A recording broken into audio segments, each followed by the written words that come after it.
Credit ratings are extremely important in the modern age. It's essentially a record of your having taken up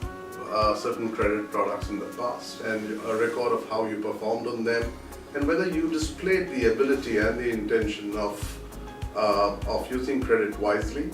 And ultimately it helps other banks or other credit card issuers decide whether you should get another credit product or not. A simple example of this would be, let's say when you took up a credit card and in the early part of your life and you're in 20s, and then you reached your 30s and 40s, you wanted to buy a home for your family. They would certainly look at the past and say that this person had a credit card in the past, he took a personal loan in the past, which was small ticket items, but he displayed a great amount of responsibility in paying them back in time and maintaining a good credit record. That would give the loan provider or the credit card issuer, the loan provider, let's say in a housing situation, a great amount of confidence in terms of giving this person a mortgage loan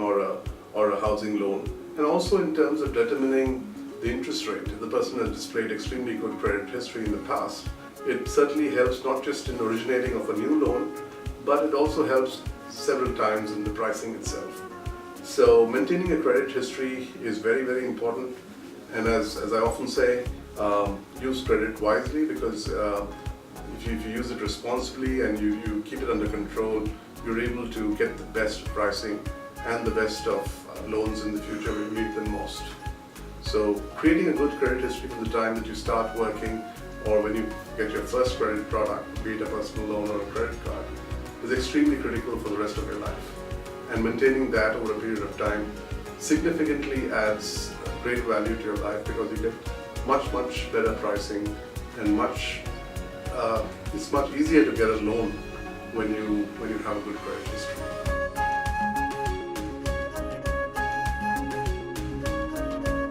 It is possible to get a credit card even if you don't have a credit history, though it's always preferable to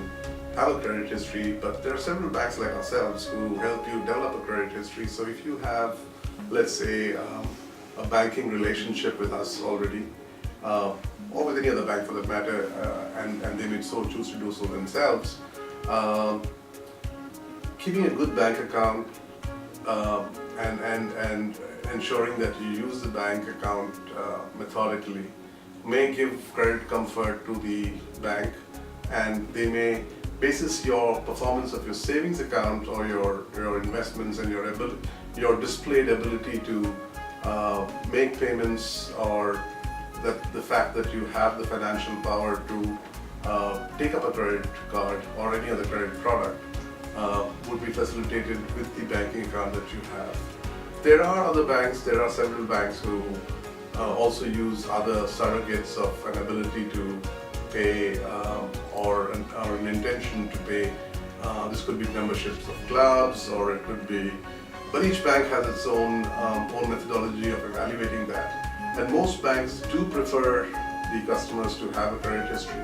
but it is possible to get a card without a credit history if you do maintain strong relationships or display certain characteristics, as it were. Each bank maintains its own policy and its own methodology of issuing credit or credit cards to a person, and those policies could encompass even giving credit cards to people without a credit history.